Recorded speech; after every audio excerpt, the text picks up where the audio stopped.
Mais imposto. O governo decidiu acabar com a isenção das LCs e LCAs. Olha só, ontem à noite, no dia 8 de junho, algumas pessoas do governo decidiram se reunir para finalmente resolver o problema da arrecadação que o governo tem. Natural, precisamos resolver esse tipo de coisa. Afinal de contas, mesmo com os recordes atrás de recordes de arrecadação, com o governo arrecadando mais de 200 bilhões só no mês de maio, o governo acha que está arrecadando pouco. Então, depois de 5 longas horas de reunião, nos quais participaram o ministro da Fazenda, Fernando Haddad, e mais uma série de nomes que estão aparecendo aí na tela para você, o governo saiu com uma solução. Na verdade, são 4 soluções. A primeira delas é reduzir bastante o alcance original do novo IOF. Eu não sei se vocês lembram, mas algumas semanas atrás, o governo tentou aumentar a alíquota do IOF, que é o Imposto sobre as Operações Financeiras. E depois de muita pressão por parte da população, por parte de você, nossa, o governo ele decidiu voltar atrás e não aumentar mais o IOF. Não daquela forma que eles tinham previsto. Então, a primeira solução é cobrar mais ou menos 1/3 do que eles tinham planejado antes. A segunda solução do governo é revisar e cortar cerca de 10% dos benefícios fiscais que o governo dava, mas que não tinham uma justificativa muito clara. Na prática, isso significa que o governo vai cortar benefícios fiscais que as empresas recebem sem uma justificativa forte. Então as empresas vão pagar mais impostos. E a terceira medida do governo é organizar encontros com os líderes do Congresso para decidir quais despesas o governo pode cortar. Isso vai ajudar a equilibrar as contas públicas e, sinceramente, essa aqui parece ser muito boa, por mais que eu acredite que seja difícil de alguma forma o governo cortar algum gasto com facilidade. Mas isso aqui é muito bom. E a quarta e última solução vem em 4 partes. E é aqui que tudo começa a ficar mais complexo e preocupante para o investidor. E antes de mais nada, o investidor não é o bilionário. Não, o investidor é você, cara, que tá lá trampando, pegando o busão,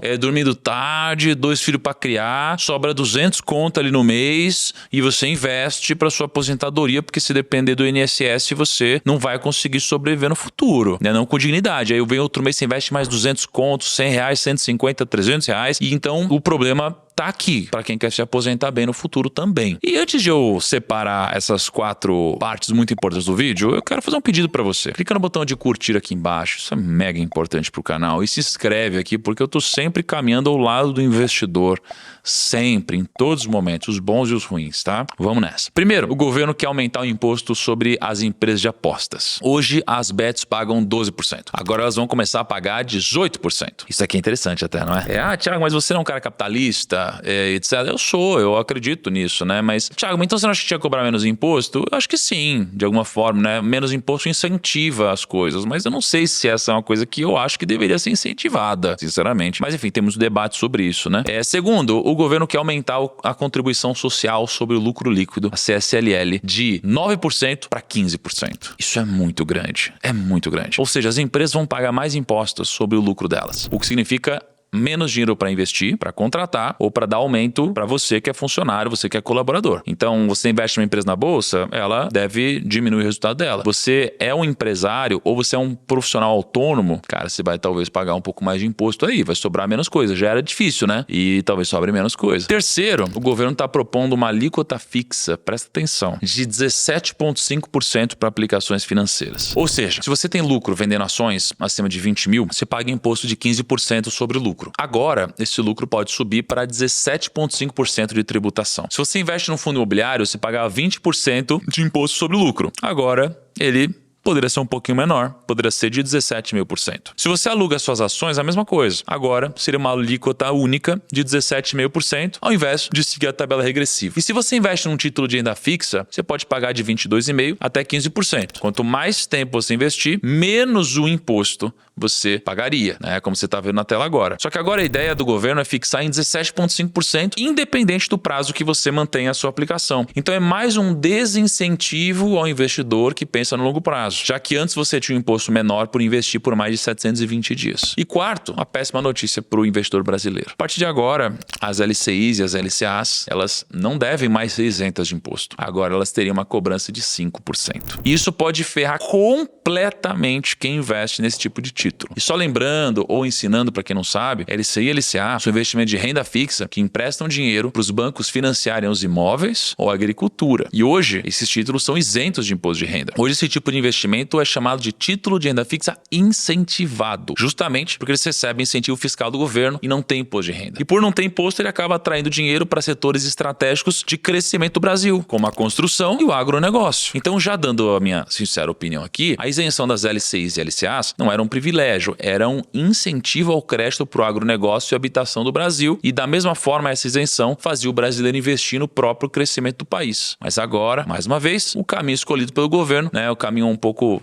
mais simples, mas não fácil, né? É de tributar quem produz, quem investe e quem gera valor de alguma forma. E, aliás, é tanta mudança, cara. Ó, eu tô no mercado há quase 16 anos. É muita mudança, sabe? Antigamente você tinha um nome de título, você tinha um título do tesouro atrelado a câmbio, aí você tinha IGPM, aí você muda condições, muda regras, muda como mandar dinheiro para fora, muda o melhor investimento. Você tem tantas mudanças que você precisa de conhecimento para passar por tudo isso, porque você pode ter ajuda para cuidar do seu dinheiro, mas nada substitui você saber o que está acontecendo com o seu dinheiro para poder cobrar de alguém que está cuidando do seu dinheiro, para poder falar a língua dessa pessoa, ou para você poder de fato tomar decisões sobre o que fazer com o seu próprio futuro. Porque afinal de contas, daqui a 50 anos, você vai estar no seu corpo e ninguém mais. Certo? Então, pensando nisso, a gente tem o do Meu Milhão, que é o meu treinamento, mais de 100 mil alunos já passaram pelo do Meu Milhão, e fazia muito tempo que eu não lançava ele. Eu acabei juntando o do Meu Milhão com o Viver de Renda, que é o curso do Bruno Perini. A gente juntou os dois e a gente criou um pacote, não só com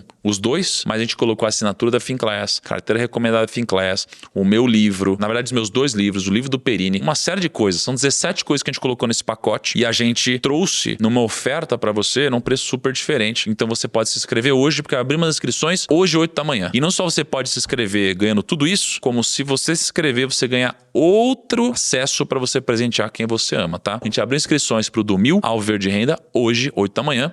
Clica aqui embaixo para você se inscrever também, poder de fato chegar num outro patamar de conhecimento e, consequentemente, de resultado. Como eu falei ali no começo do vídeo, uma das ações que o governo vai tomar é revisar os gastos para ver o que eles podem cortar. Isso é bom, mas sinceramente, vocês acham mesmo que existe alguma chance disso de fato acontecer? Porque isso não é uma coisa, uau, vamos anunciar que vamos ver o que a gente pode cortar. Cara, isso daqui, convenhamos, não é tão prático quanto as outras coisas que eu mencionei aqui, né? Então, à primeira vista, essa proposta do governo vai penalizar o investidor brasileiro. Aliás, quando eu digo investidor brasileiro, né, eu não tô falando só das pessoas que têm milhões de reais investidas, não. Se você for nos comentários dos meus vídeos, tem milhares de pessoas que começaram a investir com 50 reais, com 100 reais. Tem gente que começou a investir em CDB, LC, LCA e não juntou nem os primeiros 10 mil reais investidos. Então, é esse tipo de pessoa que vai ser penalizada por uma estrutura que consome muito e entrega abaixo do mínimo, né? E para que fique claro o impacto da criação desse imposto, na prática, vou imaginar que você tem 200 reais e vai investir 100 reais no CDB e 100 reais no LCI. Se você entrar na conta do seu banco ou na corretora, você vai ver que geralmente o rendimento da LCI é menor, justamente por conta dessa isenção de imposto de renda. Então, por exemplo, se você investir 100 reais num CDB que rende 100% do CDI, e no final de um ano esses 100 reais virarem 114 reais, você vai ter que pagar 20% de imposto sobre os 14 reais de lucro que você teve. Ou seja, você vai pagar 2,80 de imposto e o líquido vai ficar 11,20. Então, o seu CDB rendeu 11,2. Se você for investir os outros 100 reais numa LCI, ela não pode render 100% do CDI. Por quê? Porque se ela render 100% do CDI, como você não paga imposto, você vai receber aqueles 114 reais líquidos na sua conta. Então, para investir numa LCI equivalente ao CDB de 100% do CDI, você teria que investir numa LCI rendendo 80% do CDI. Com a LCI, você investe 100 reais, você vai ter um rendimento de 80% do CDI líquido. Hoje o CDI está na casa dos 14% ao ano, então você vai receber R$ 111,20 na sua conta, a mesma coisa do CDB. Isso era como funcionava antes. Agora, com essa nova proposta do governo, o que aconteceu? O CDB continua igual, R$ 111,20 na sua conta, mas agora você investiu os 100 reais na LCI, teve 80% do CDI de rendimento bruto, que seria os 111,20. Ao invés de cair na sua própria conta isso, você paga 5% de imposto em cima do rendimento. Aí o novo rendimento vai ser de R$ 10,64. Então você vai receber R$ 110,64 na sua conta. Enquanto que no CDB, equivalente, você vai receber R$ 111,20. Na LCI você vai receber R$ 110,64. Isso aqui dá mais ou menos 0,5% a menos de rendimento no seu bolso, que o governo pegou para ele com a desculpa de que, na verdade, é pra gente, que afinal de contas moramos no Brasil. O ministro Fernando Haddad, ele defendeu esse aumento de imposto com o seguinte argumento: os títulos deixarão de ser isentos, mas continuarão bastante incentivados. A isenção criava distorções, inclusive na rolagem da dívida pública. A diferença de 0, como é hoje, para 17,5% de outros títulos, vai ser reduzida.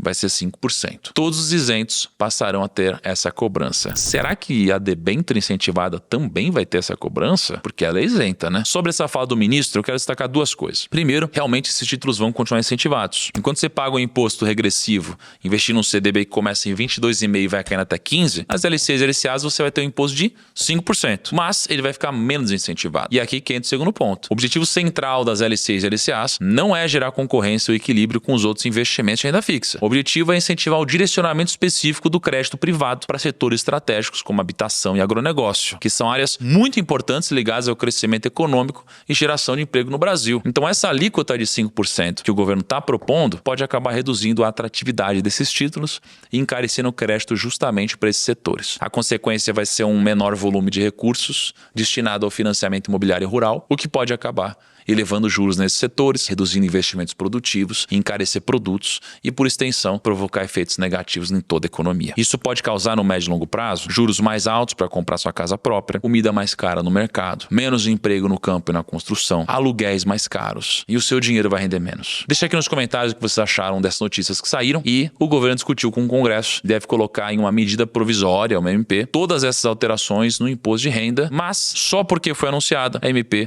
ainda não está em vigor agora. Então a gente espera a cena dos próximos capítulos. Vou ficando por aqui, um grande abraço, até o próximo vídeo, tchau.